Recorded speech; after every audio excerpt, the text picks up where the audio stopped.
El día de hoy vamos a abordar el manejo de las fracturas de húmero proximal. Los dejo con el doctor Roberto Aguirre, quien nos hablará de consideraciones importantes en la toma de decisiones en el 2021 en cuanto al manejo de fracturas de húmero proximal. Doctor Aguirre, por favor. Buenas noches con todos. Byron, muchísimas gracias por esta apertura. Yo voy a comentarles específicamente las consideraciones más importantes que debemos saber ahora en el 2021 con relación a las fracturas de húmero proximal. Ten en cuenta que la articulación del hombro compuesta por las articulaciones glenohumeral, acromioclavicular, esternoclavicular y escapulotorácica es una de las articulaciones que más movilidad tiene a nivel de todo el cuerpo humano y se suma de todos los movimientos parciales que nosotros los tenemos. Epidemiológicamente representan este tipo de fracturas del 4 al 5% de todas las fracturas aproximadamente y el 10% de las fracturas en pacientes mayores de 65 años. Hay un estudio sueco importante en el cual nos habla de que normalmente existen 375 por 100,000 pacientes femeninas que tienden a tener una incidencia mucho mayor, a diferencia de más o menos alrededor de 88 por 100,000 que son los varones. En adultos mayores, la mayor cantidad de estas fracturas se producen por caídas de su propia altura y en jóvenes específicamente por eventos deportivos y accidentes de tráfico. Se mantiene una relación 2.5 a 1 respectivamente con relación a hombres y a mujeres. La geometría ósea es muy importante específicamente en este campo, ya que la articulación glenohumeral específicamente coapta y produce una simetría muy importante para el movimiento que nosotros desarrollamos. La cápsula articular totalmente íntegra produce un micromovimiento y una cantidad de líquido que puede estar produciendo una apertura significativa dentro de estos movimientos. Los ligamentos glenohumeral superior, glenohumeral medio, glenohumeral inferior y el coracohumeral son los que dan estabilidad específica para que ésta pueda hacer su función. Dentro de los estabilizadores estáticos, el labrum, como todos sabemos, un remanente importante que puede producir una cooptación mucho más efectiva dentro de esta articulación. El efecto de vacío producido por la presión intracapsular negativa, un efecto de succión y la cohesión adhesiva hace que ésta se mantenga dentro de la articulación. La caracterización de los estabilizadores dinámicos como el manguito rotador, que va a estar dentro de la articulación produciendo una cooptación mucho más importante, además de la escapulotorácica y la porción del tendón del bíceps. Tener en cuenta la retroversión de la cabeza, esta se caracteriza más o menos alrededor de 17 de retroversión con respecto al eje transepicondilio, de 28 con respecto al eje del antebrazo. Es importante tener en cuenta estos datos porque cuando existe la cinemática de la fractura, nosotros podemos tener una variabilidad en cuestión de los fragmentos que pueden producirse. La retroversión glenoidea de hacia la paleta humeral de 20 a 30 grados y con relación a la cabeza humeral más o menos a nivel de 5 grados. El ángulo cérvico deficitario que los conocemos de 135 a 130 grados. La biomecánica de la fractura es importante tener en cuenta los fragmentos que se están derivando de este tipo de fractura, ya que estos por movilización a nivel de los tendones y de los músculos que nosotros estamos viendo dentro de la estabilización pueden producirse migraciones y de esta manera obviamente el riesgo de necrosis de cabeza.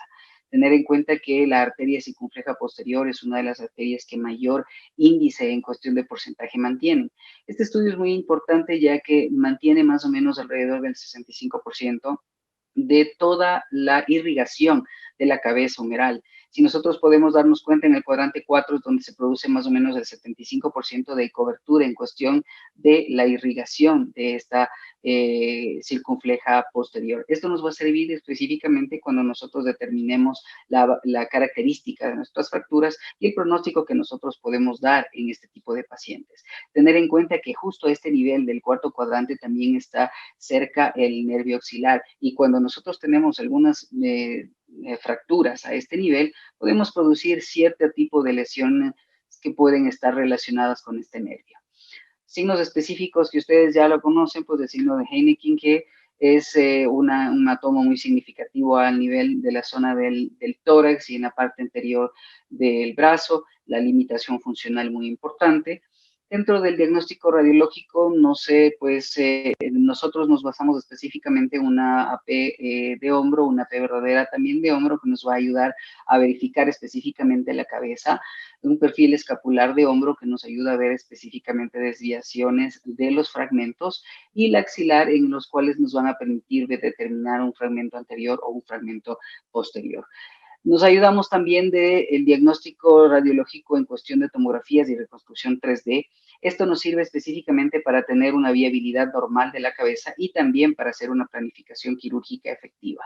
En cuestión de clasificaciones, como ustedes conocen, Coleman en 1934 realiza su clasificación teniendo en cuenta 4 partes importantes: la cabeza, el tubérculo mayor, el tubérculo menor y también el cuello, y su verificación en absolutamente todas las caracterizaciones específicas. Miren, en 1970 hace su clasificación en sus 4 partes y sus diferenciaciones específicas: tuberosidad mayor, tuberosidad menor y las derivaciones de estas.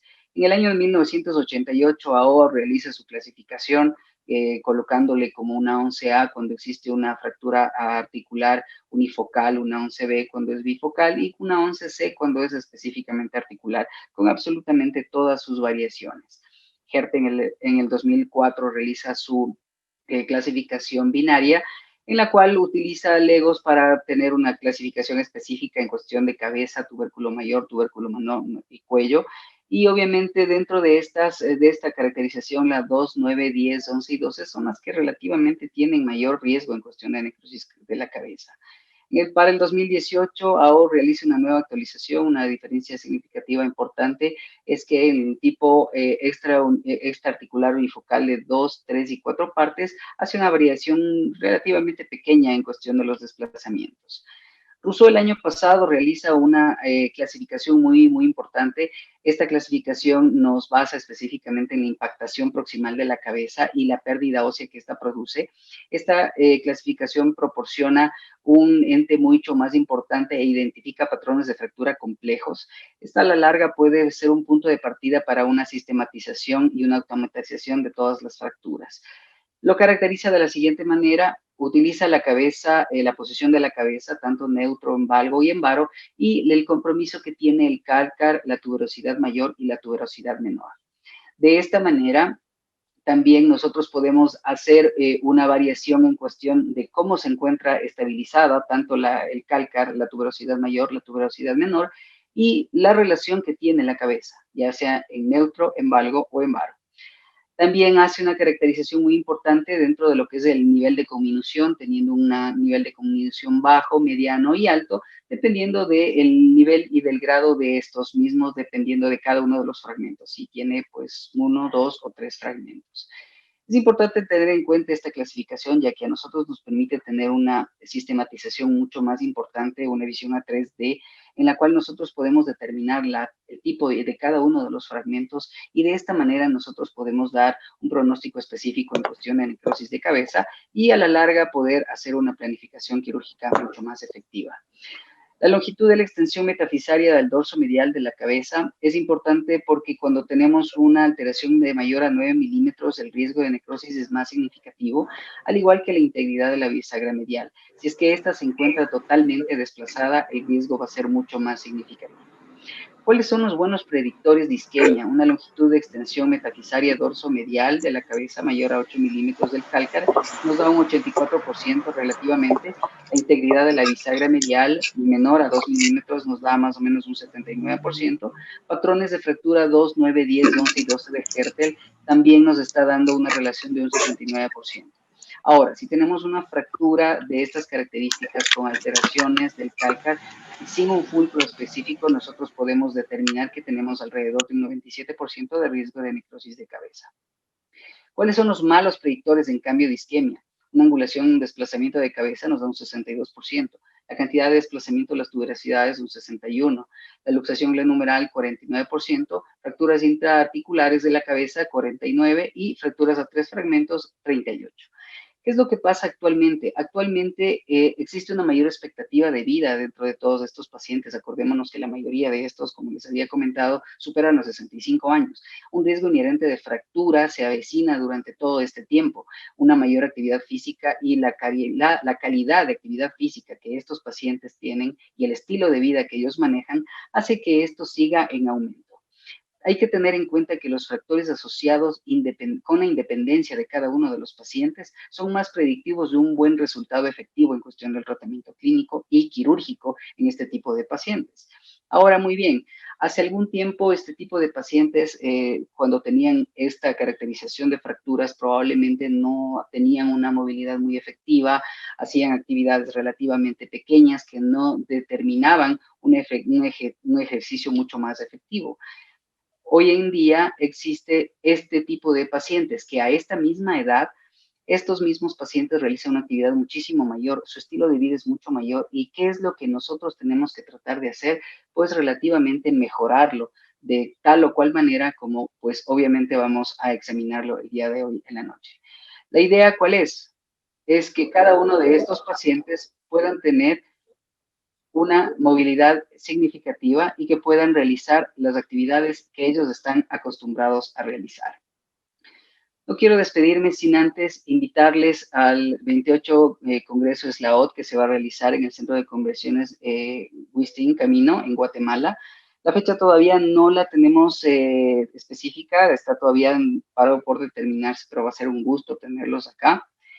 Y por nuestra parte, pues invitarles al Congreso Latinoamericano de Cirugía de Hombro y Codo que se va a realizar del 7 al 9 de octubre del 2020 en Quito, Ecuador. Va a ser un placer tenerles a nosotros acá en Quito también y poder seguir conversando de esto que nos apasiona, que es la cirugía de hombro y codo.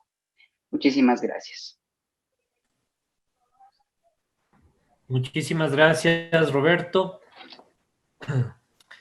La siguiente charla nos acompaña el doctor Rodrigo Liendo de Chile, quien hablará del uso de placas en fracturas de húmero proximal y cómo evitar complicaciones. Si desean ustedes hacer preguntas, las pueden ir haciendo por el chat. Les pedimos, por favor, no activar sus micrófonos, sino solamente escribir por el chat para poder canalizar sus preguntas de una manera ordenada. Gracias. Buenas noches, Byron. Muchas gracias por la invitación. Muchas gracias a todos por el cariño que se siente acá en Latinoamérica entre todos nosotros. Me tocó un tema que me gusta, que son el uso de placas de húmero proximal y las complicaciones. Este es un tema que hemos desarrollado también con el doctor Sosa, así que por eso lo puse en la presentación. Las placas de húmero proximal las vamos a considerar en los pacientes que ya vamos a hacer una cirugía, vamos a saltar toda la toma de decisiones que ya nos habló muy bien en la charla anterior. Entonces vamos a ir pensando en las placas de húmero proximal. Y cuando hablamos de placas, todos nos acordamos de las grandes series que hablaban de una tasa de fallas, protrusiones de tornillo, necrosis de casi el 30%, pero si empezamos a analizar grandes series de buenos cirujanos, como el doctor Robinson de Escocia, nos muestran que las complicaciones ya están llegando al 10% o otras series al 15%. O sea, claramente estamos tomando mejores decisiones, estamos optimizando los tratamientos y mejorando los sistemas de fijación. Y nos estamos fijando básicamente en la mecánica, los varos, válvulas, conminuciones, entendimos mejor el fragmento escudo, este tema del torus, el cálcar, y también tomando decisiones en cuanto a vista vascular para ir a sistemas de prótesis en los pacientes mayores sobre todo.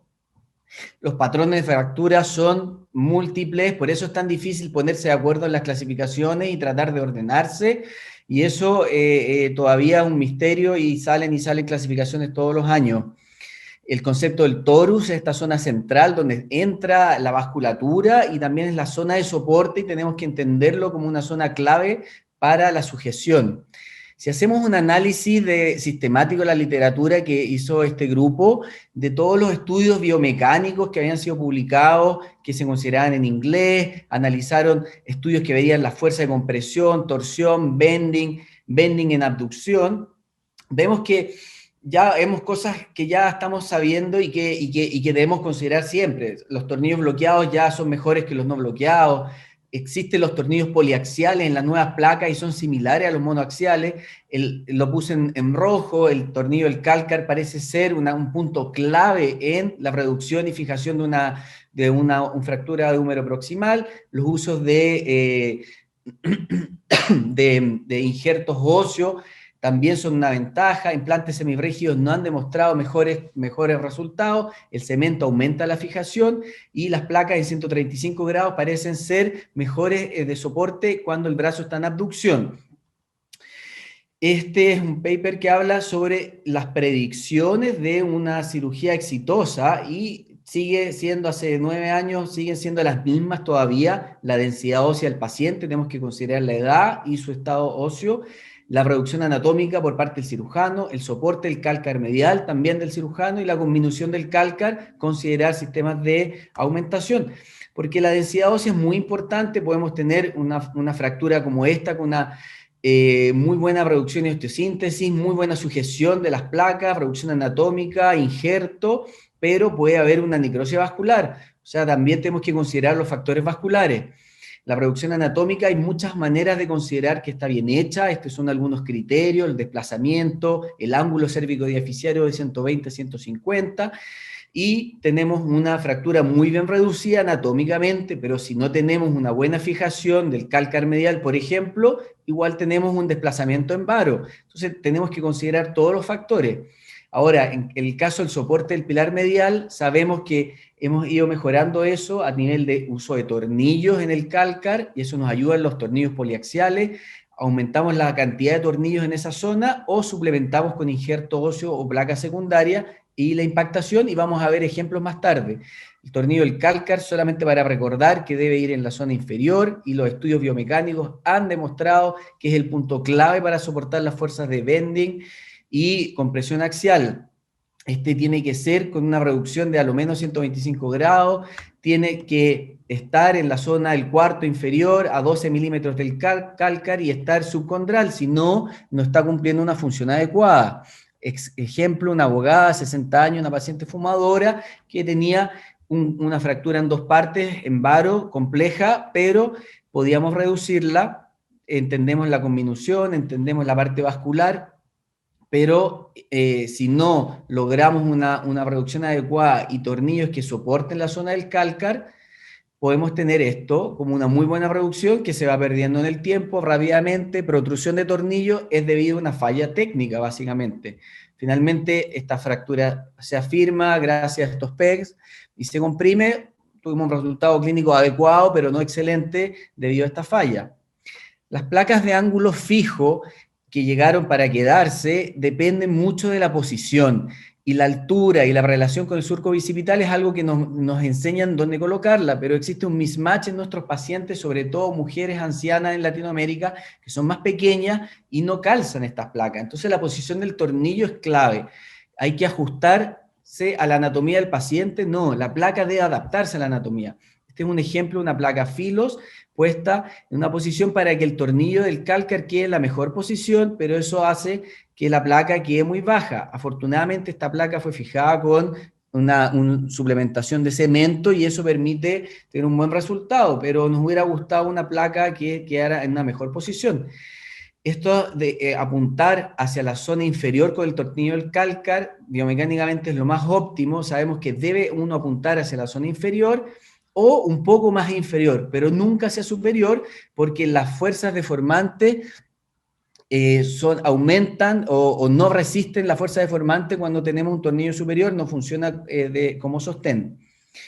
Recordando ese ejemplo que tenía cemento, lo colocamos para recordar que el uso de cemento en estudios biomecánicos hechos por el mismo fabricante y algunos grupos independientes han demostrado que al colocar cemento aumenta la fijación, se transforma en un hueso osteoporótico, un hueso normal. Y eso es muy útil solo en huesos osteoporóticos. Claramente en huesos con densidad normal no sería necesario y es una buena solución. Entonces, para tener buenos resultados, no apuntar hacia arriba, siempre hacia abajo. Por eso estoy hablando sobre el tornillo del cálcar poliaxial. Nosotros hemos optado, y lo que nos trae la tecnología de hace últimos 5 años, son tornillos que sean capaces de apuntar al lugar donde nosotros queremos y que sean bloqueados, y no estar ajustando tanto la anatomía.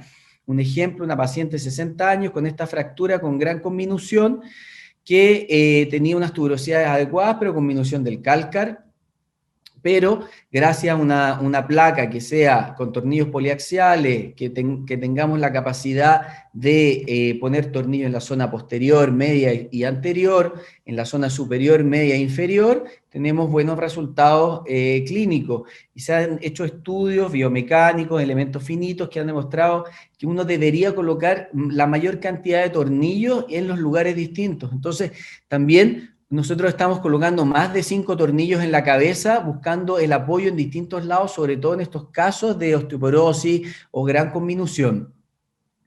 Las placas que buscan mejor apoyo son las placas con 135 grados. Hay estudios biomecánicos que lo han demostrado, faltan estudios clínicos que lo demuestren, porque las placas en 95 grados solo tenían apoyo en la zona inferior, ¿ya? Que es bueno desde el punto de vista mecánico, pero no soporta la abducción.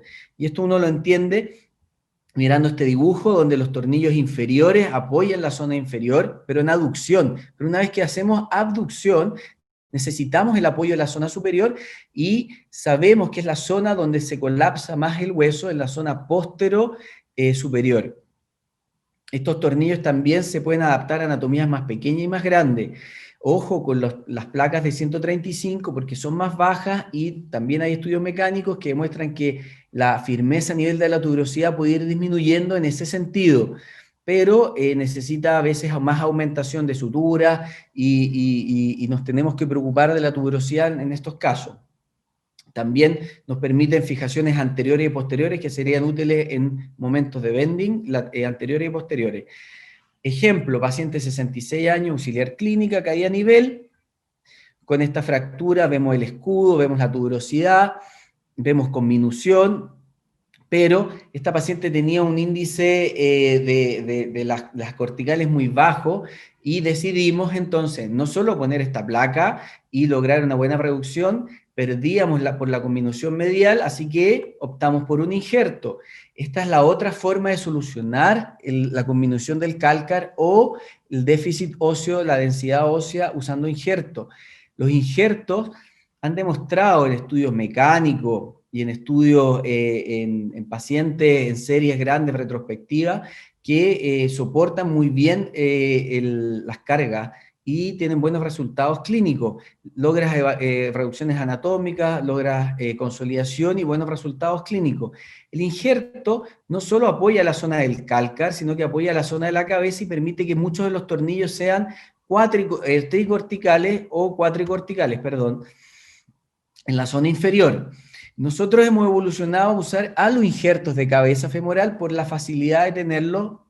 Trabajamos en un centro donde los cirujanos de cadera toman muchos injertos, tenemos disponibilidad al banco, no siempre uno lo tiene, hay que aprender a tallarlo, pero no presenta una dificultad y una curva muy fácil de aprender.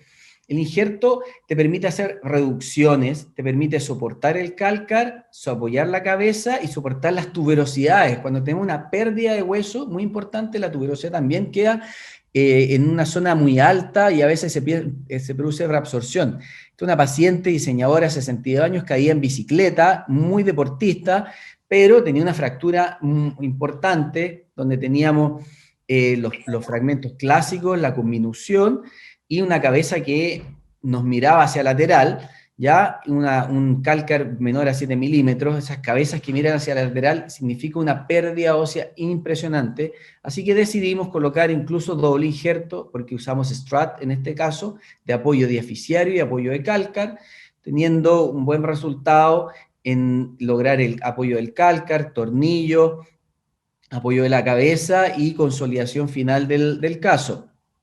Y un resultado clínico óptimo. Sabemos que no solo podríamos suplementar con injertos, sino que con placa, y también hay estudios mecánicos que soportan esta idea, estudios clínicos retrospectivos que demuestran también. Nosotros tenemos poca experiencia con esto, pero hemos usado placa en algunos casos, con un éxito más relativo, por eso optamos más por los injertos óseos.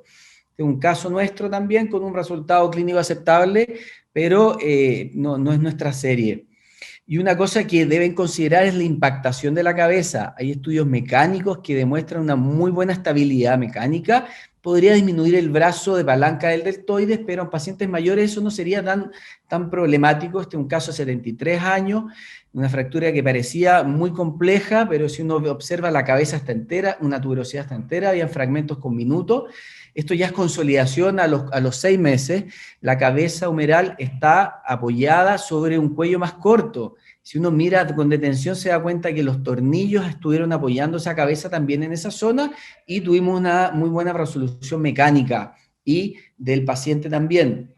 La aumentación con suturas, clave, todos ya manejamos esas técnicas, yo creo que ya es un estándar de la técnica de las placas y lo que hablamos siempre, evaluar la parte vascular, mecánica, cada vez estamos extendiendo la resolución usando injertos, apoyándonos con estos tornillos y hay que lograrlo y todos podemos lograrlo. Uno, una reducción anatómica. Dos, soporte mecánico, apuntar al cálcar, ya sea la zona inferior o más inferior y considerar aumentación, injerto y siempre suturas. Muchas gracias por la presentación, muchas gracias por la invitación al grupo también. Muchísimas gracias, excelente tu charla. A continuación, vamos a presentar la charla del doctor Gabriel Cárdenas, quien nos hablará de manejo de fracturas de húmero proximal con clavo endomedular. Nos dejamos con ustedes. Adelante, Gabriel.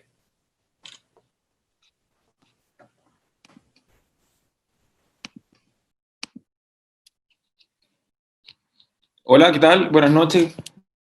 ¿Se escucha bien? Sí, perfecto. Ok, muchas gracias por la invitación. Yo soy Gabriel Cárdenas del Hospital Clínico IST en Viña del Mar. Les voy a compartir un poco teoría y un poco de la experiencia de lo que ha sido esta curva de aprendizaje con clavos endomedulares en el manejo de las fracturas de húmero proximal.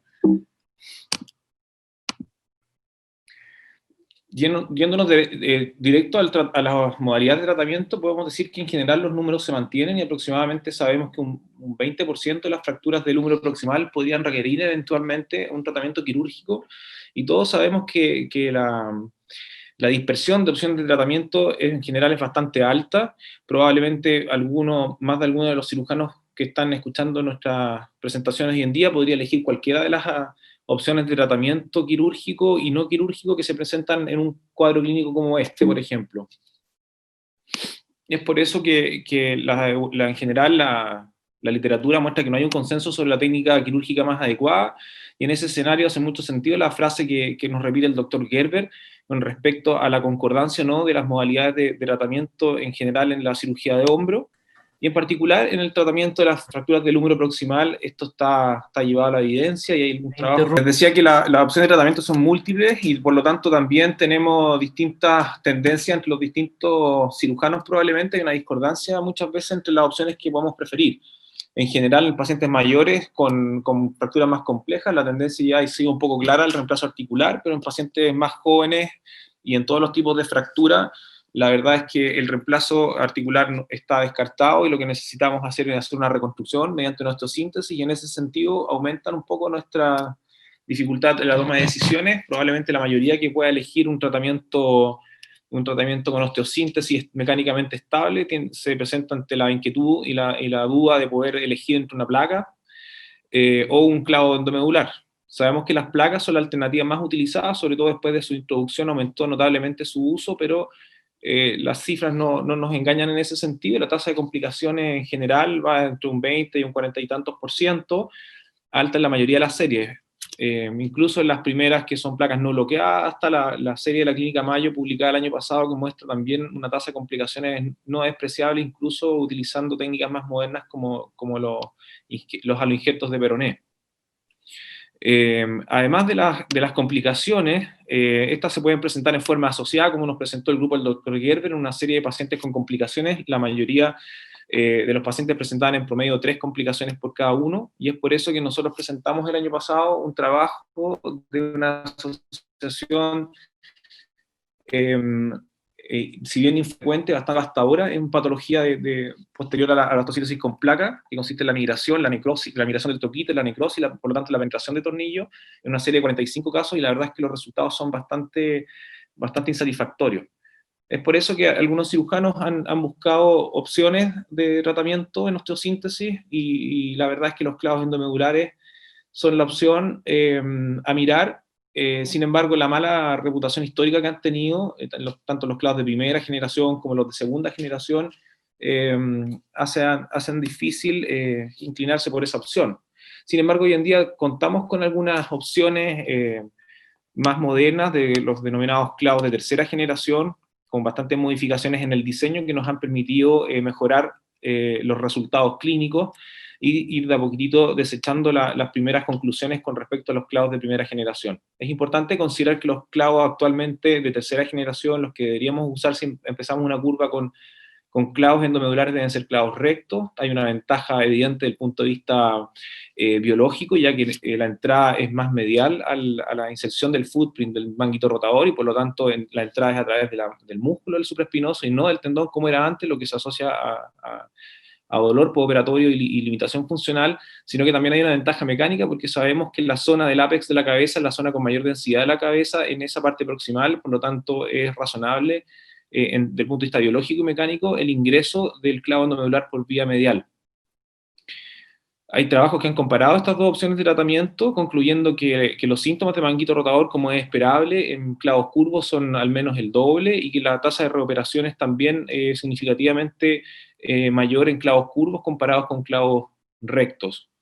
Ahora, el clavo tiene que ser no solamente recto, sino que también, como les decía antes, la inserción tiene que ser medializada. Por ejemplo, esta paciente que operé hace un par de años, con un clavo recto de tercera generación, pero con una entrada que no quedó óptima, y por lo tanto el ingreso al manguito rotador probablemente explica la clínica de la paciente, que no era la mejor, más que un hombro rígido, un hombro encapsulado, como probablemente no podría haber descrito. Como les decía, un clavo de tercera generación, idealmente tiene que ser esto por entrada medializada y de bajo perfil. Ustedes pueden ver ahí una comparación con respecto a una cánula que uno usa en forma diaria para las artroscopías, básicamente del mismo diámetro. La entrada es a través de la porción muscular, por lo tanto no hay lesión del tendón del supraespinoso, y eso nos permite disminuir una de las complicaciones importantes descritas. Nosotros presentamos una experiencia en el Congreso chileno del 2019 con una serie de 32 pacientes con fracturas de 2 y 3 partes, operadas con clavos de tercera generación, rectos, por vía en su mayoría percutáneos, y encontramos resultados bastante buenos, 100% de consolidación, aceptables resultados funcionales en términos de movilidad y scores.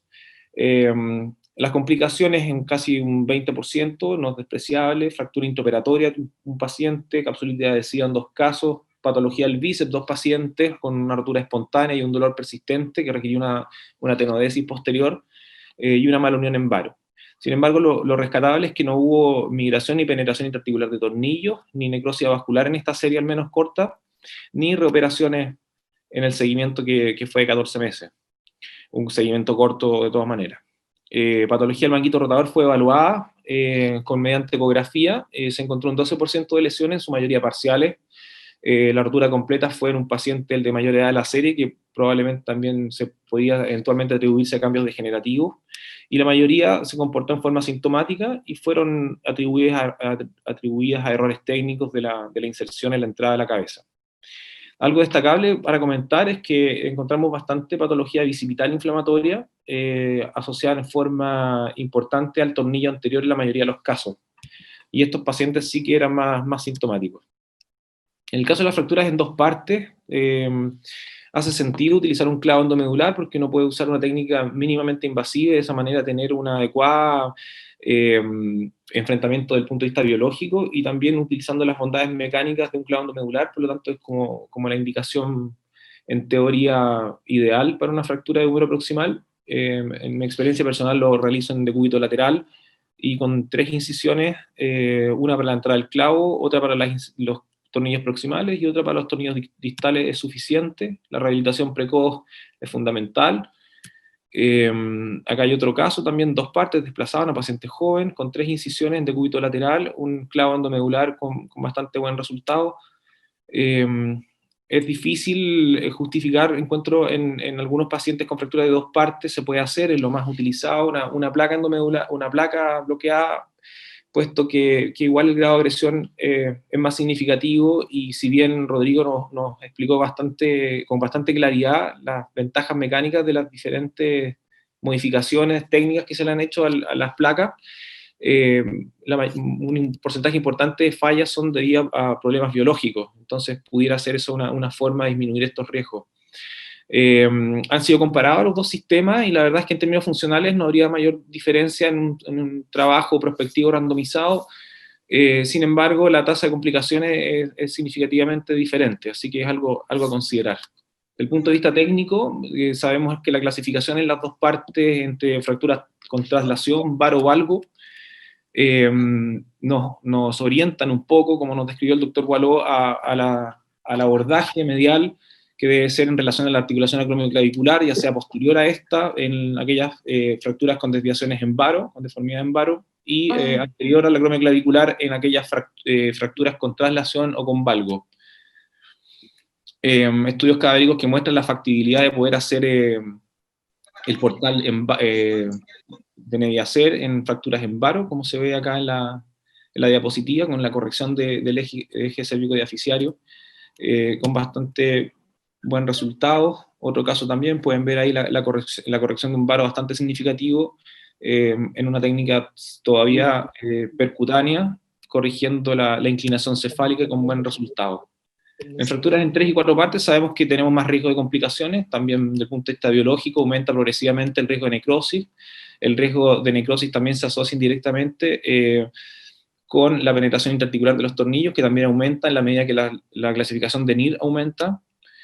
Y por lo tanto, desde el punto de vista del enfrentamiento de estas fracturas, en la filosofía en que me formé en el manejo de estas lesiones, consideramos que es fundamental el enfrentamiento desde el punto de vista del manguito rotador, y por lo tanto el troquíter es nuestra pieza clave a la hora de enfrentar estas lesiones, probablemente más que la cabeza humeral.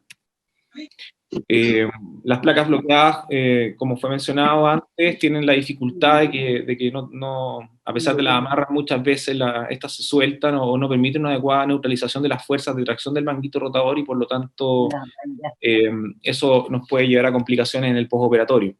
Ahora, los clavos endomedulares tampoco habían mostrado un adecuado control de la tuberosidad mayor y por lo tanto el manguito rotador, como pueden ver aquí ustedes en la imagen, fracturas consolidadas, con un clavo en buena posición, pero con migración de la tuberosidad mayor hacia posterior, y por lo tanto un detrimento en el resultado funcional esperable de estos pacientes.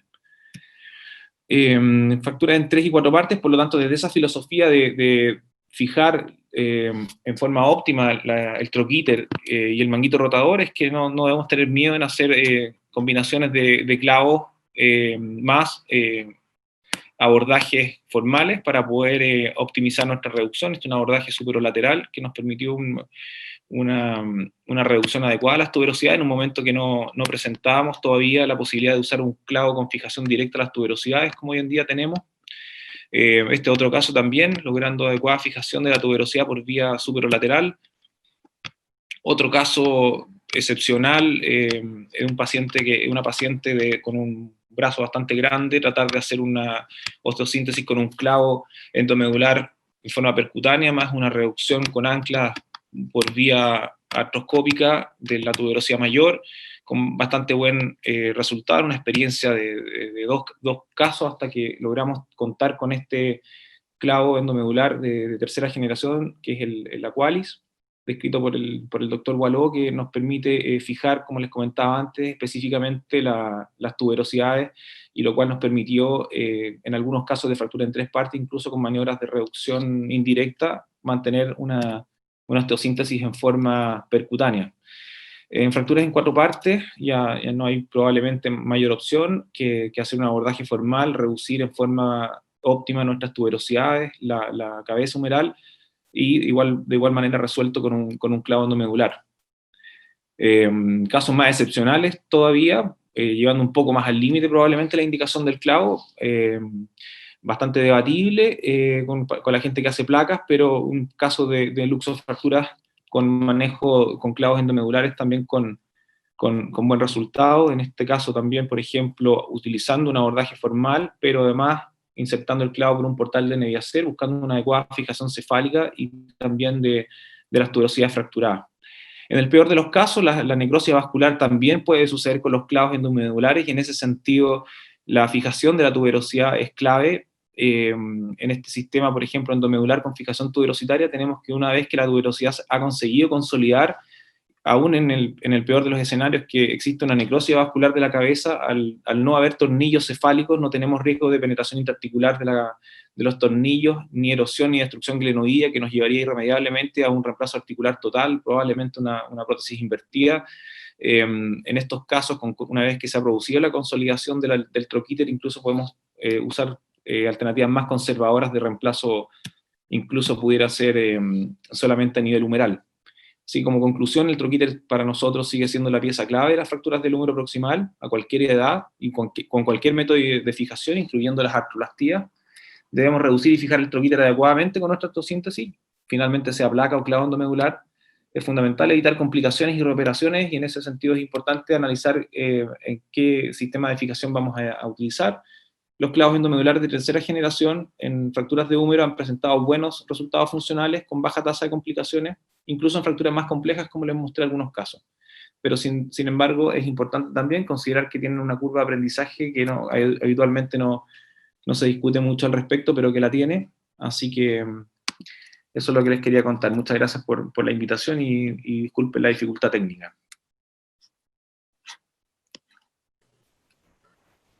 Muchísimas gracias, Gabriel, y no te preocupes, todo corrió muy bien. Lo importante de la charla siempre es el contenido más que otra cosa, y estuvo muy bien. Muchísimas gracias, Gabriel, por tu aporte.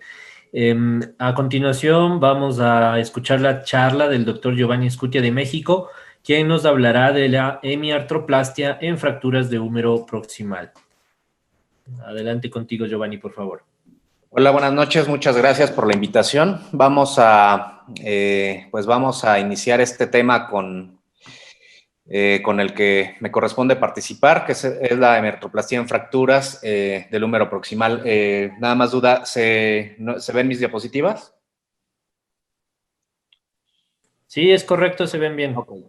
Bueno, muy bien. Entre los objetivos principales de esta charla, pues van a ser discutir la indicación para la hemiartroplastia en las fracturas, analizar en qué casos las hemiartroplastías superan a otras opciones de tratamiento y resaltar los puntos técnicos clave que mejoran los resultados.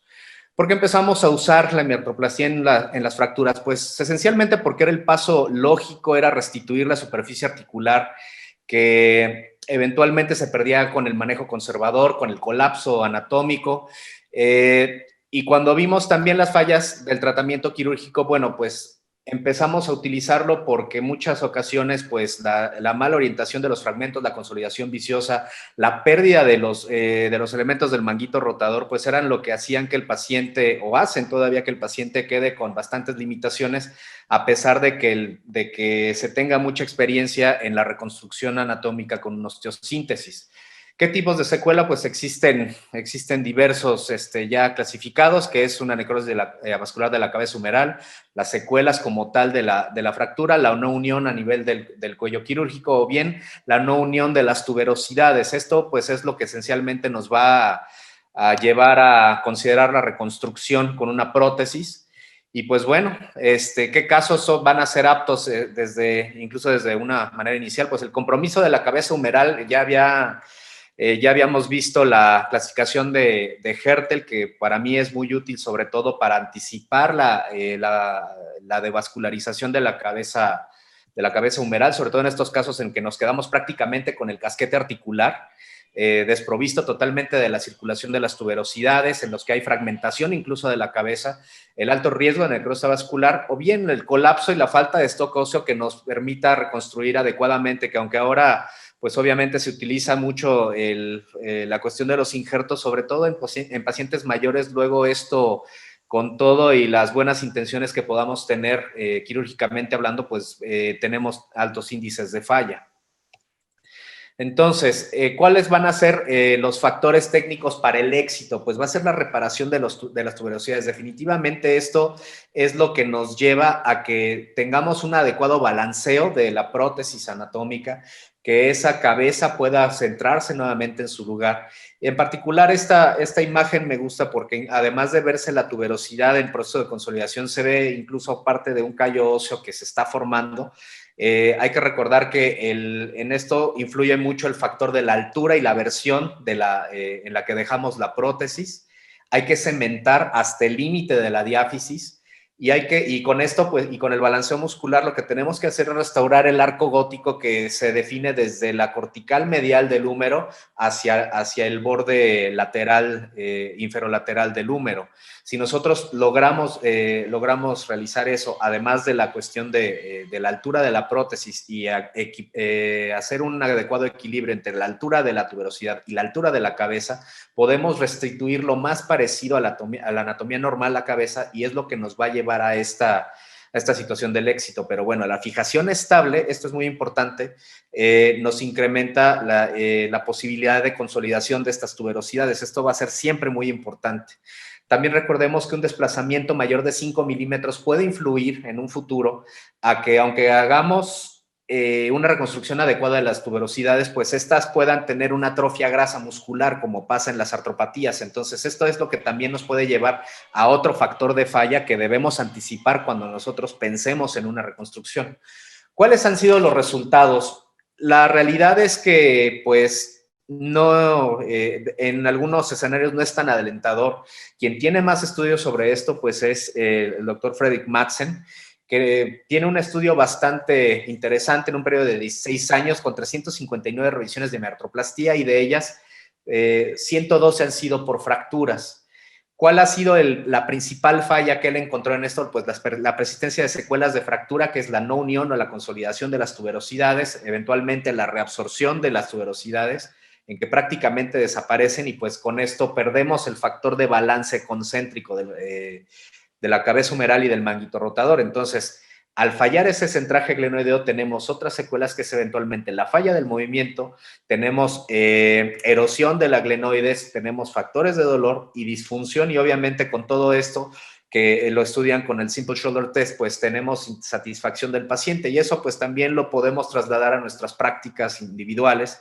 Todos los que nos dedicamos a esto, pues hemos visto que en algunos pacientes pues tenemos la fortuna de que regresan perfectamente a una función adecuada, pero en otros, por alguna cuestión incluso mínima de descentraje, pues nos lleva a tener que ofrecer alguna otra alternativa. ¿Por qué entonces se está volviendo una tendencia hacia la reversa? No me voy a meter mucho en esto, solamente lo voy a mencionar porque me parece importante, porque mejora la flexión y abducción en comparación con la miartroplastía, ahora sobre todo en pacientes mayores, a diferencia de los pacientes jóvenes. En los pacientes mayores, pues ya considerando que podamos tener factores de falla, pues podemos considerar que 2 veces la miartroplastía sobre la reversa. Tiene desventajas en las rotaciones, pero al final la función va a ser bastante buena.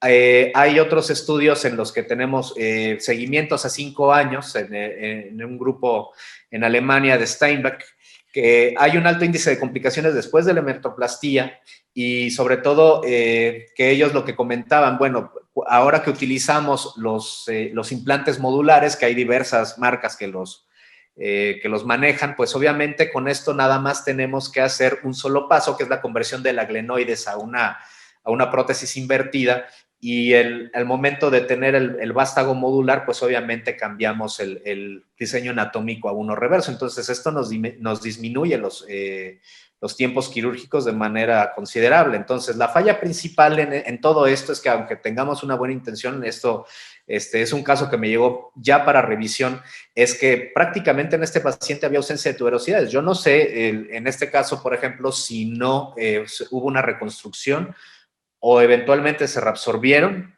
Pienso que fue más lo primero, pero al final de cuentas, ¿qué es lo que pasa en todas las prácticas? Que bueno, nos empiezan a llegar este tipo de pacientes ya con algunas complicaciones que realmente no deberíamos ver en etapas tan tempranas, como en esta paciente que presentó la falla de la prótesis en menos de un año.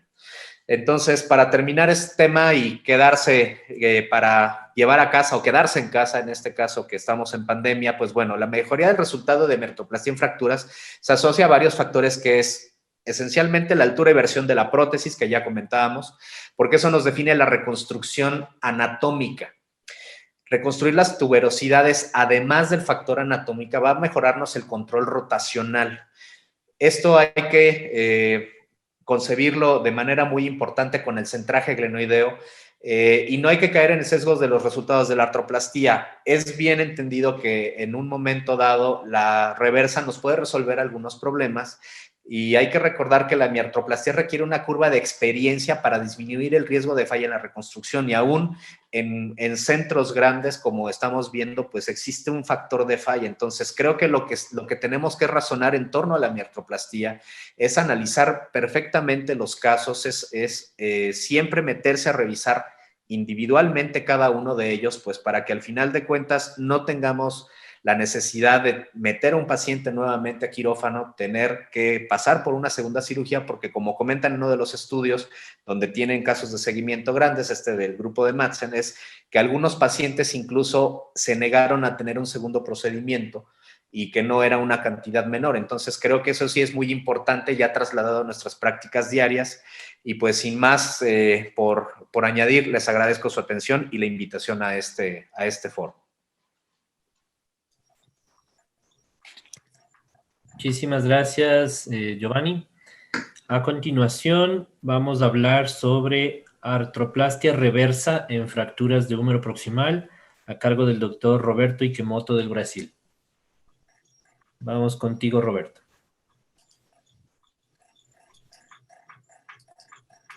Já está.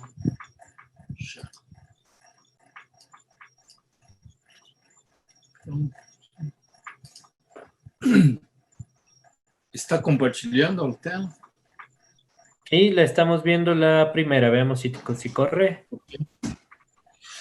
Bom, boa noite a todos. Gostaria de agradecer o convite, Byron. É um grande prazer estar aqui e junto com grandes especialistas aqui da América Latina. E eu vou falar aqui sobre o manejo das fraturas do húmero proximal com a prótese reversa. Eu falo aqui em nome do grupo de ombro e cotovelo da Faculdade de Medicina do ABC e Hospital Ipiranga de São Paulo. E o manejo das fraturas do húmero proximal é um grande desafio para todos os cirurgiões de ombro, especialmente por causa das complicações da necrose avascular, pseudoartrose, consolidação viciosa, rigidez, a dor residual que pode ter e complicações com o implante, como soltura ou mesmo quebra desse implante. O objetivo do tratamento das fraturas do húmero proximal é reconstruir essa estrutura do húmero proximal, mas nós temos um grande problema, porque na grande maioria dos casos são fraturas mais complexas, com fraturas em 4 partes em pacientes idosos e pacientes com osteoporose. Nessa revisão sistemática, mostrando os vários tipos de tratamento que nós temos para tratar as fraturas do húmero proximal, nós observamos que a osteossíntese das fraturas do húmero proximal apresenta um melhor grau de mobilidade com relação à hemiartroplastia, porém, as osteossínteses têm alto índice de complicações. E em 17% dos pacientes que não se operam, em 10 anos, eles vão evoluir com uma osteoartrose. Uma coisa importante que no passado se falava muito que o objetivo da hemiartroplastia seria eliminar a dor no paciente. Nesse trabalho mostra que, em grande percentual dos casos, esses pacientes apresentam uma dor residual. Então, o tratamento das fraturas do húmero proximal ainda é muito controverso, ou com a realização da osteossíntese a realização da hemiartroplastia ou a utilização da prótese reversa. Qual que é a tendência no tratamento das fraturas do úmero proximal? A gente observa que vai aumentando com o tempo o número de próteses reversas no total de todos os procedimentos. E também aumenta o número de próteses reversas em proporção das artroplastias realizadas. Observamos também que, entre todos os cirurgiões, existe uma tendência ao aumento do número de indicações de prótese reversa, e isso mais continuamente entre os cirurgiões de ombro. Então, todos essas indicações mostram que o rate de complicações são similares entre elas. Quando tudo isso começou, em volta de 2006, todos os trabalhos mostrando casos controles, pequeno número de casos, mas os resultados eram bastante encorajadores.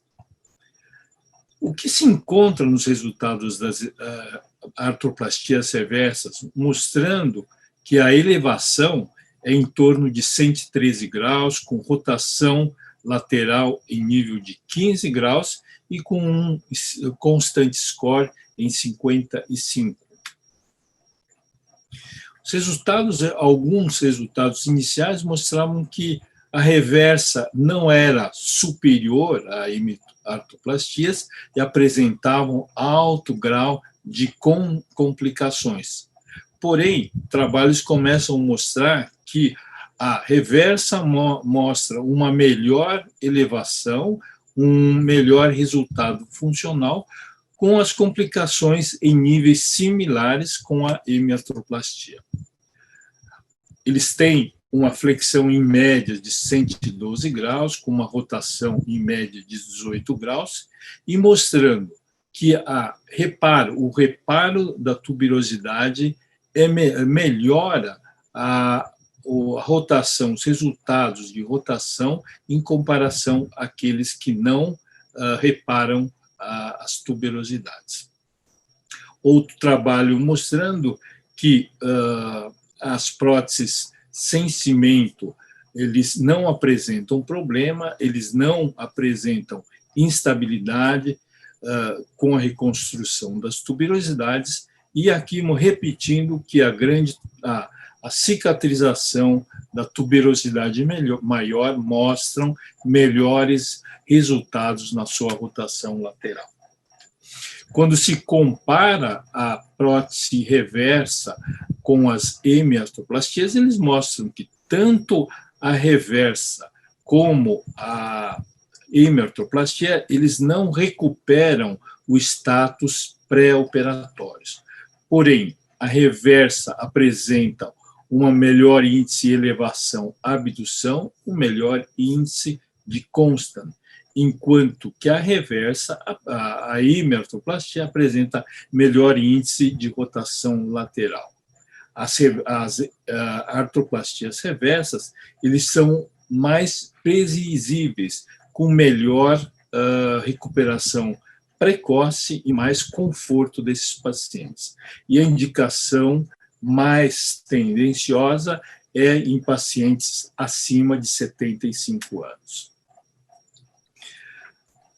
Nesse trabalho de Richer e Fischer, mostrando numa revisão sistemática, comparando a reversa com a hemiartroplastia, ele mostra que a reversa ele tem uma melhor flexão anterior, melhor abdução e melhor índice de ACEs, porém tem maior índice de complicações e maior índice de reoperações. Em comparação, a hemiartroplastia apresenta melhor rotação lateral, melhor índice de constant e um maior índice de revisão da artroplastia comparado com a artroplastia reversa. Esse é um trabalho recente, um trabalho multicêntrico, com 99 pacientes acima de 70 anos, mostrando que a reversa, em comparação à himertroplastia, ela tem uma melhor função, avaliando-se o constant score, uma melhor satisfação e melhor arco de movimento.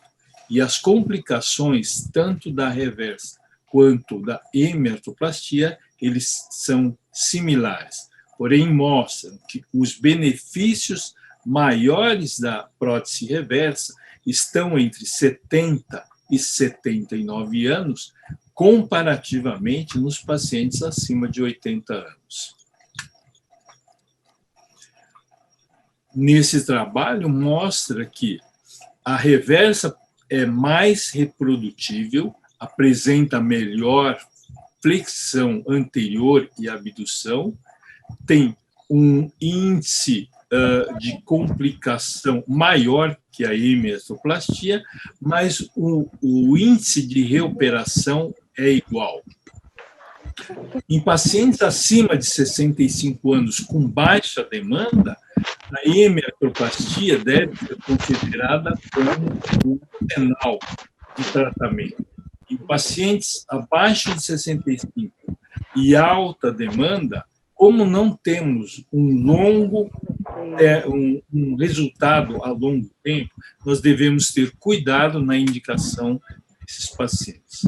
Nós temos aqui os nossos resultados de 21 pacientes, com pacientes com 3 e 4 partes, numa idade média de 79 anos, com follow-up acima de 1 ano, mostrando que não existe uma correlação entre o gênero, o lado dominância e o tipo de fratura com relação ao índice de UCLA. Também não houve correlação com a cicatrização do tubérculo, com o índice de UCLA e constant score também. Tivemos complicações com infecção, instabilidade, neuropatia e soltura do componente humeral, com uma correlação com baixo índice de UCLA e constant score nesses pacientes que apresentavam complicações. Nós fizemos um trabalho observando a demora do tratamento com a prótese reversa com relação ao tempo, se isso impactaria no tempo funcional, porque isso é um problema para nós, especialmente em serviços públicos aqui no Brasil. Então, tivemos aqui uma avaliação em pacientes acima de 21 dias e abaixo de 21 dias, e não observamos, tanto no score de UCLA, constant, ACEs, e com relação à elevação e rotação lateral, diferença estatisticamente significante entre operar abaixo de 3 semanas e acima de 3 semanas. Aqui um curto vídeo de uma cirurgia, da forma que realizamos, que isolando o tendão da cabeça longa do bíceps, o reparo das tuberosidades, tuberosidade menor e tuberosidade maior, já dentro com a visão da cavidade glenoidal, dissecando todo o rebordo dele, posicionando aqui o orifício central, para posicionar a glenosfera, o posicionamento da glenosfera, depois a fixação com os parafusos dessa glenosfera, agora fresando o canal humeral, posicionando a haste e já posicionando os orifícios para fixação da tuberosidade maior. Essa prótese já é posicionada com os orifícios para fixação dos tubérculos maiores, já posicionamento dela com a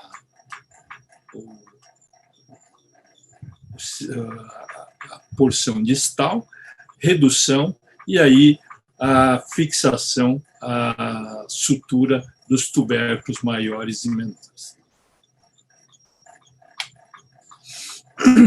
Em resumo, é importante a cicatrização do tubérculo maior, tanto na hemiartroplastia como na prótese reversa, para que você tenha uma boa rotação lateral.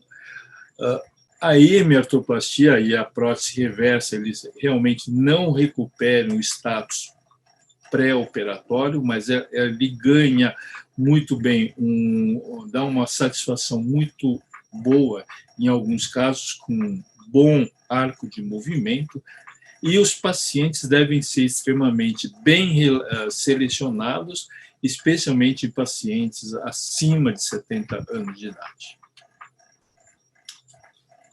Obrigado, agradeço novamente o convite para participar aqui dessa mesa redonda.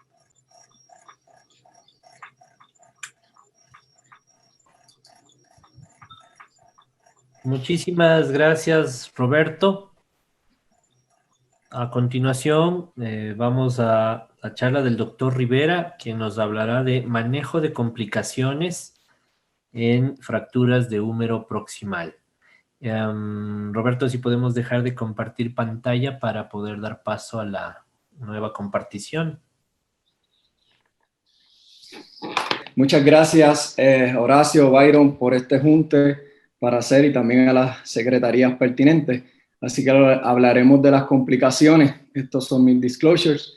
Quiero pues empezar enseñando esta foto de la reunión que tuvimos en ese año 2019. Esperemos prontamente poder de nuevo reunirnos de esta manera. Y hablaremos de complicaciones que son de inicio, está corriendo sola, de inicio con manejo no operatorio, con manejo operatorio. Así que las neurológicas son las iniciales que pueden ocurrir. El nervio axilar es el más común, es importante, puede ser permanente hasta en 5 a 8%. Y el manejo, pues es importante tomar algún tipo de decisión cerca de los 6 meses para efectos de recomendaciones a estos pacientes, porque pues tratamientos, ya sea neurolisis, transferencias de nervio y graft de nervio, parece tener mejores resultados mientras más temprano se deciden. Sin embargo, cuando no hay más nada que hacer y el paciente pues no ha mejorado, pues quizás alguna transferencia como las descritas por Bazan, el Hassan, pues pudieran ayudar a estos pacientes ya luego de 1 o 2 años. Problema vascular, cada vez se habla más en los congresos. Es importante pues tener en conocimiento la circulación colateral que puede dar una falsa impresión de estar intacta, y hay ciertos factores de riesgo, ciertos patrones de fractura que también son de riesgo, así que hay que tener un umbral bajo para considerar estudios vasculares cuando sean necesarios. Y cuando decidimos darle un manejo quirúrgico, estas son nuestras opciones, las quirúrgicas y el manejo no operatorio, y de acuerdo a ellas va a ser las complicaciones también. En este estudio sistemático de repaso, vemos que de manejo no operatorio, donde usaron un criterio de Neer, vieron en fracturas de 3 y 4 partes que el sanado era bastante bueno, más de 91% en ambos, y con unos constant score entre 64 y 54 para 3 y 4 partes. La complicación más común fue malunión. Es importante hablar sobre los trabajos de Dr. Boló, sobre el secuela del manejo de las fracturas, y esta clasificación es importante, ¿verdad?, de nuevo repasarla, donde están las secuelas intracapsulares y las extracapsulares. Esto es un ejemplo de un paciente con una secuela tipo 1, donde hubo problemas de colapso. El paciente desarrolló artritis glenohumeral y se trató con un reemplazo total anatómico. Sin embargo, si el manguito rotador está afectado, pues entonces es importante tener en el arsenal la prótesis reversa, ya también considerar el uso de tallos que pudieran también dar un poquito de versatilidad a la hora de los manejos de las versiones. Es importante notar que Walsh y otros autores han recomendado la remoción del supraespinato en estos casos para evitar una avulsión intraoperatoria de la tuberosidad. En el tipo 2, que cuando hay un problema de bloqueo articular, pues una prótesis anatómica parece poder dar buenos resultados para tratar esto, y como vemos en estas secuelas intracapsulares, la continuidad de la tuberosidad mayor pues es la constante, y eso es un factor prognóstico positivo. Esto es un ejemplo ya de una variación donde hay un paciente añoso con una fractura antero-inferior, donde ya tenemos un envolvimiento más importante de la tuberosidad mayor, y obviamente elegimos entonces una prótesis reversa en esta dislocación crónica. Esto es un paciente que vi este lunes, el cual todavía no he llevado a sala de operaciones, pero es algo que puede ser bastante challenging. Es un paciente de 20 años con fallo renal crónico, enfermedad de tejido conectivo, que tiene una dislocación posterior desde hace 4 meses con destrucción de cerca del 50% de la cabeza. Así que pues esto es un caso que probablemente por las condiciones del paciente renal y pobre hueso, quizás una artroplastía sea la única opción. Cuando tenemos una no unión del cuello quirúrgico, que es la complicación de tipo 3, pues el hacer una fijación con placa utilizando aloinjerto intramedular es una de las opciones que más comúnmente utilizamos. Sin embargo, en pacientes con envolvimiento y problemas del manguito, la prótesis reversa puede también utilizarse. La más difícil de todas, pues, es cuando ya hay un problema de una malunión severa en el tipo 4. Esto es un ejemplo de un paciente que desarrolló no unión con pérdida también de la tuberosidad y se trató con prótesis reversa. Es importante notar que en estos pacientes la calidad del hueso en el glenoide puede ser pobre también. Esto es un estudio nórdico de sobrevida sobre los pacientes tratados con artroplastía en la secuela de fractura, con una acumulación ya de 12 años, donde tuvieron una sobrevida similar, tanto la hemiartroplastía como la prótesis reversa. Inestabilidad era la complicación que más llevó a revisión. Y estos son un trabajo que compara el tratamiento de las fracturas complejas de húmero proximal de primera mano con prótesis reversa versus la prótesis reversa de manera secundaria, con una diferencia en los resultados clínicos con beneficio de utilizar la prótesis reversa de inicio. Y ya muy bien se discutieron todos los trucos para tratar de evitar complicaciones, pero aún así, como bien describió la serie de la Clínica Mayo del año pasado, las complicaciones pueden ser altas, especialmente en estos patrones más difíciles de fracturas. Gerber demostró su serie, ¿verdad? El grupo de Gerber, de prótesis reversa para ambas categorías de secuela de fractura, teniendo unos resultados favorables, y incluyendo resultados favorables haciendo osteotomía de la tuberosidad mayor, un poco, ¿verdad?, en contrario al trabajo de Dr. Bolo.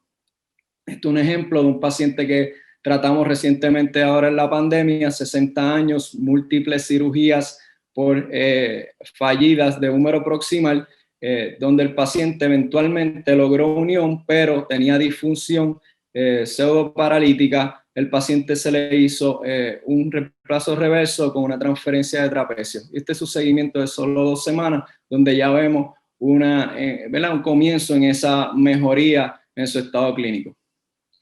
Los resultados de secuela, es importante notar que los tipos 3 y 4 pueden acarrear más de 25% de complicaciones, más de 18% de reoperación, donde los factores de riesgo son la ausencia de la tuberosidad, tener una fijación previa. Los constant scores están cerca de 50, que son modestos. No hay un aumento de la rotación externa. Se nota en esta serie de, ¿verdad?, cerca de los 5 años y un poco más, 43% de desaparición de la tuberosidad mayor, y estos problemas están ligados a aflojamiento del húmero. Así que, ¿qué prótesis es mejor? Estos son resultados de Pascal, donde para los tipos intracapsular la anatómica parece favorecer y para la extracapsular, la reversa parece favorecer. Cuando hablamos de la hemiartroplastía, podemos, ¿verdad?, tener las complicaciones ya descritas anteriormente. De nuevo, recalcar la importancia de la altura del tallo, la relación de la cabeza a la tuberosidad, pero en el posoperatorio podemos tener ese problema más relacionado a las tuberosidades y su desaparición o no unión o mal posicionamiento que puede traer implicaciones importantes de la función. El recambio en un sistema de plataforma es bien favorable. El tratamiento de prótesis reversa, ¿verdad?, en este estudio sistemático, pues las complicaciones notables, y sin hablar de notching escapular, pues dislocación, infección, pérdida de hueso proximal son de las más importantes que tienen repercusiones clínicas en cuanto a revisión y reoperaciones. La falla de la tuberosidad mayor se ha visto que disminuye los resultados, disminuye la rotación externa, aumenta la inestabilidad. No necesariamente una razón para revisar a un paciente de inmediato, porque aún así los pacientes demuestran un buen alivio de dolor y una flexión al frente aceptable. Y este estudio sistemático también demostró que el sanado de las tuberosidades era más apropiado para función, para elevación, para rotación externa. Esto es una serie que ahora mismo está en review en una de las revistas sobre los primeros 100 pacientes con un mismo implante haciendo prótesis reversa para fracturas de 3 y 4 partes, donde sí encontramos también una diferencia en los resultados, si sanaba la tuberosidad o no. Las causas de falla. Puede ser una causa técnica, puede ser una causa biológica, pero es importante elegir nuestro implante y nuestro diseño que sea específico para tratar fracturas, que no sea bulky en la parte superior y que permita acomodar suturas y permita la compresión de las tuberosidades. Esto es un ejemplo de una paciente que 10 meses luego de la cirugía falla la tuberosidad mayor, eso falló temprano. En el postoperatorio, eventualmente la paciente desarrolló aflojamiento del húmero, el workup de infección fue negativo. Esto trae un problema de pérdida de hueso proximal que aumenta las fuerzas de torsión. También tenemos pérdida de los atachamientos de músculo, perdemos entonces la estabilización del deltoide es disminuida, podemos tener problemas de modularidad, así que esto es algo que es de las cosas más importantes. Y estas son nuestras opciones que tenemos para tratarla. En general, pues decidimos con esta paciente hacerle placas bilaterales y llevarla a revisión. Sacamos el tallo, entonces decidimos hacer un alógrafo de construcción, que en este caso me gusta utilizar la técnica de la clínica Mayo utilizando una placa bloqueada, y esto es una placa de maleolo lateral que cae muy bien en la tuberosidad menor, y es como lo hacemos, y también usamos cables de sutura o cables de metal. Es importante también hacer la mención que de manera óptima estos alojamientos pues son mejores cuando tienen el manguito residual, pero los costos pueden ser prohibitivos en nuestro diario vivir. Este es el resultado inmediato postquirúrgico, y otra de las alternativas que también estamos utilizando es la megaprostesis. Esto es un ejemplo de una paciente que también pues, fue utilizada, y los resultados son modestos, pero es algo que utilizamos de salvamento. La inestabilidad es otra de las complicaciones importantes. Esto pues pudiera tener variaciones en cuanto al diseño, pero sabemos que la compresión del deltoide es importante, no solamente la longitud de esa tensión longitudinal, sino también ese deltoid wrapping es importante a la hora de estabilizar la prótesis, al igual que en algunos diseños, pues los tejidos anteriores. Este artículo, les invito, es un artículo que describe muy bien el flujograma de cómo tratar la inestabilidad. En general, 50% de los casos puede manejarse de inicio cerrado. Ya cuando, ¿verdad?, hay recurrencia, pues pues entonces hay que individualizar cada caso y uno puede decidir cambiar plástico, aumentar longitud, cambiar la lateralización, entre otros. Esto es un aditamento que recientemente se está empezando a usar, es un sensor que pudiera darnos información en cuanto a la tensión, y eso es algo que nos traería un poquito más de objetividad a la hora de nosotros reducir nuestra prótesis y decidir con qué plástico pues, nos vamos a ir. La infección también importante, esto es algo pues que pasaré de manera rápida, pero hay que considerar cuando estamos haciendo un espaciador, si decidimos hacer una cirugía de 2 estadios, pues utilizar espaciadores que nos permitan mantener el llenado y el área, y eso técnicamente pues en una cirugía luego de revisión pues nos haría las cosas más fáciles. Importante en este protocolo de prevención que presenté en Argentina es la parte de utilizar el peróxido, y yo irrigo con peróxido intraoperatorio, con betadina, clorexidina, en adición a que usamos entonces también vancomicina inicialmente. Las fracturas intraoperatorias son también una posibilidad en féminas reumatoideas, y es importante nosotros tener todo el armamentario quirúrgico para poder salir de estos problemas y tener hacer una episiotomía temprana para tratar de evitar más pérdida ósea.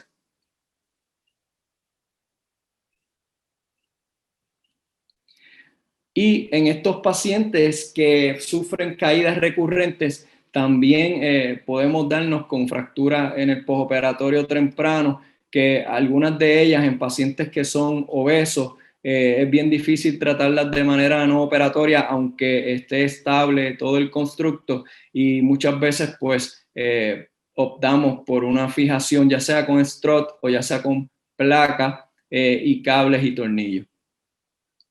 Las fracturas de acromión es otra de las complicaciones. Hay distintos factores de riesgo. La tensión pues es un problema, la calidad ósea otro, más en las féminas. Esto es un ejemplo de una paciente que tuve fractura de acromión, traté de manera no operatoria, esto obviamente baja los resultados. La paciente se cae de nuevo, tiene una fractura de clavícula ya propiamente con tenting de la piel, que entonces se manejó con fijación. Estos pacientes pues tienen, ¿verdad?, una clínica un poco más inferior. En mi experiencia, pues las fracturas de acromión pues las manejo de manera no operatoria. Y cuando tengo este problema y quiero evitarme problemas de la tuberosidad con unos constant score bajos y problemas de flexión, pues trato entonces de considerar más temprano que tarde. Y esa es la manera en que lo trabajo, una prótesis reversa en estos casos complejos. Gracias.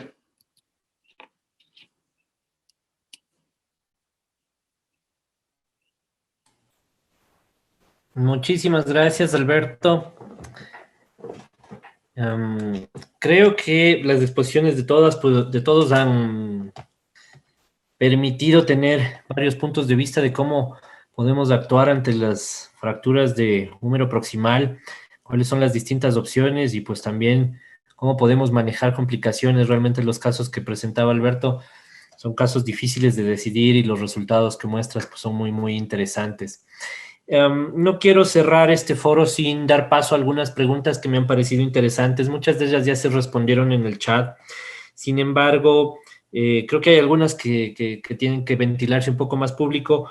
Por ejemplo, le preguntan al doctor Cárdenas, ¿cuáles serían los tips para realizar la reducción del número proximal en esas fracturas multifragmentarias de 3 o de 4 fragmentos y utilizar el clavo? Porque te doy mi percepción personal. Yo creo que el clavo va muy bien y es una opción magnífica para fracturas a 2 fragmentos, pero realmente qué tanta utilidad puede tener para fracturas a 3 o a 4 fragmentos. Le veo que no es fácil la reducción. ¿Qué tips tienes tú para que puedas conseguir una reducción adecuada y un buen resultado funcional ulterior? Hola, bueno, gracias por la pregunta. Ahí en el chat respondí un poco en resumen la los detalles de la técnica operatoria, pero bueno, una fractura con gran desplazamiento en 3 o 4 fragmentos en realidad no es fácil, probablemente con ninguna de las opciones de osteosíntesis y reconstrucción. Vimos las imágenes de las técnicas más avanzadas con placa, no es algo tampoco que uno puede decir que es una cirugía fácil. Y en el caso del clavo, en fracturas desplazadas, como comenté ahí, lo que hago es un abordaje formal, abierto, si es muy compleja la fractura deltopectoral, y finalmente hacer una reducción inicialmente o sea, partir reduciendo las tuberosidades primero, con suturas de alta resistencia. Eso permite reducir en forma indirecta la cabeza humeral, y posterior a eso, cuando la radiografía ya mejora bastante, muchas veces hay radiografías que no puse en la presentación en honor al tiempo, pero que uno puede hacer las suturas anteroposteriores con los cerclajes de alta resistencia, las tuberosidades, y muchas veces obtiene radiografías como de fracturas no desplazadas, con bastante buenos parámetros anatómicos, y después de eso, la inserción de un clavo con la técnica tradicional no reviste mayor complejidad. Ayuda mucho en eso el clavo con fijación específica en las tuberosidades, pero si no contamos con él, ya estando abierto, los cerclajes hacen bastante el trabajo. Como mencionaba, también es importante que la altura del clavo no quede muy profundo, porque lo que buscamos en esas fracturas más complejas es que el mismo clavo que está en la parte central de la cabeza agarre la porción más densa, como les mostraba, la cabeza humeral, y eso está cerca del ápex, y de esa manera evitar que la cabeza después se vaya en varo o pierda reducción, porque está atravesada verdaderamente con el mismo clavo. Así que yo diría que eso es, como en resumidas cuentas, algunos tips técnicos. Perfecto. Hace una acotación acá en el chat del doctor Quintero, y muchas gracias por la participación. Un gusto saludarle, doctor. Respecto a aquel, para la colocación del clavo, utiliza un abordaje anterolateral, es decir, se va un poquito más lateral con el abordaje para tener una mejor visión de la tuberosidad y poderla fijar un poco más fácil. ¿Crees tú que esto repercute en algo en el pronóstico funcional? ¿Lesionas del deltoides o no lo haces al intentar este tipo de abordaje? ¿O crees que es válido un abordaje de estos para lograr una mejor fijación? O sea, en la mayoría de las fracturas que son no extremadamente complejas, lo que hago es un abordaje anterolateral. Eso es lo que hago en fracturas de 3 partes, fracturas, llamémosla regulares en 4 partes, siempre un abordaje anterolateral, o sea, superolateral, que permite efectivamente un mejor acceso a la tuberosidad mayor, especialmente, y lograr una mejor reducción y facilitarla un poco. Me refería al abordaje deltopectoral pensando un poco en como fracturas más complejas, digamos luxofracturas o en 4 partes con desplazamiento severo de la cabeza. Creo que ya hay un abordaje deltopectoral amplio, permite una mejor reducción, pero para la mayoría de las veces en 3 partes que no es posible reducir con técnicas indirectas, o en 4 partes, la mayoría de las veces un abordaje superlateral funciona perfecto, que es básicamente lo mismo que utilizo para las prótesis reversas.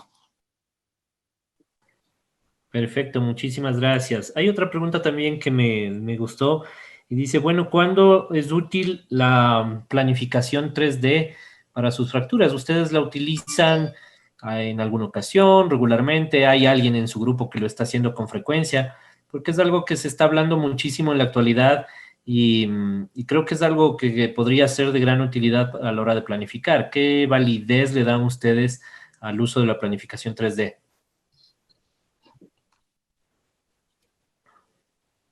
Si alguien tiene experiencia, no sé, Alberto, Rodrigo. ¿Impresión 3D o...? Nosotros lo hemos usado en los casos de secuelas de fractura, donde la deformidad del húmero es muy importante y queremos decidir si es que podría soportar una prótesis con una resección amplia o colocar una stemless. Sí, lo hemos usado, pero en secuelas de fractura hemos mandado a imprimir el húmero proximal. Son los casos que yo creo que vale la pena. Y secuelas de luxofracturas donde también hay déficit glenoideos, también hemos hecho impresiones de la glena para después diseñar el apoyo de la glena, o ya sea con injertos o con estos sistemas de augmentación metálica.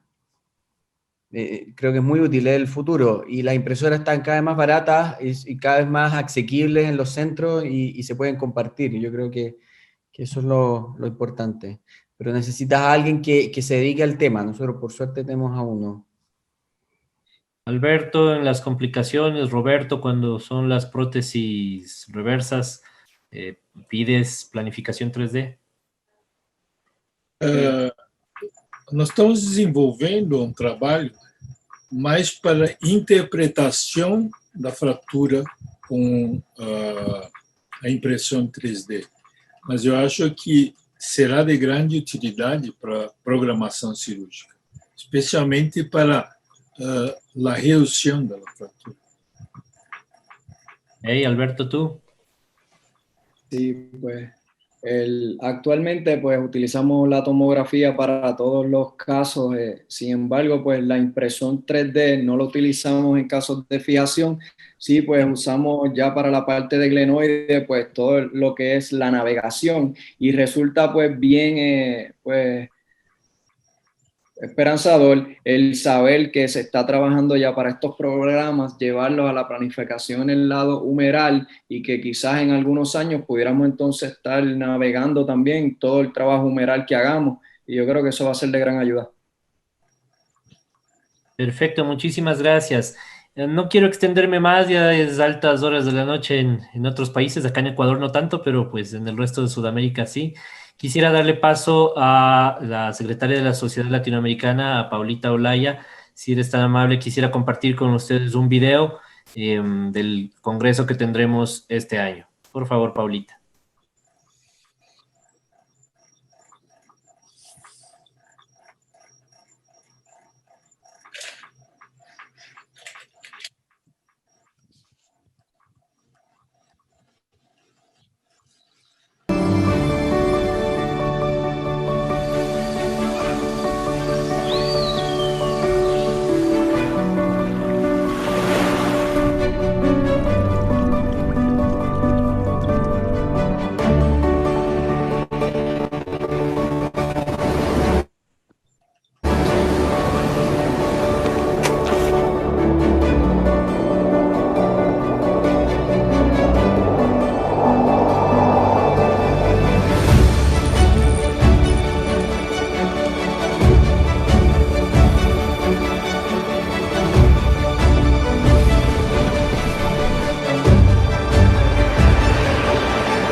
Así que como ven, pues los esperamos.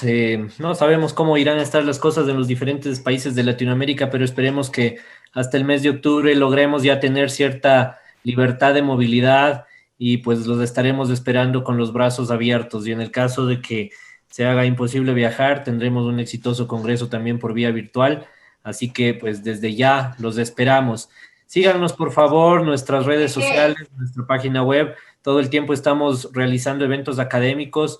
Pronto tendremos un evento con la Sociedad de Hombro en Puerto Rico. El doctor Alberto Rivera nos estará participando de eso el próximo mes.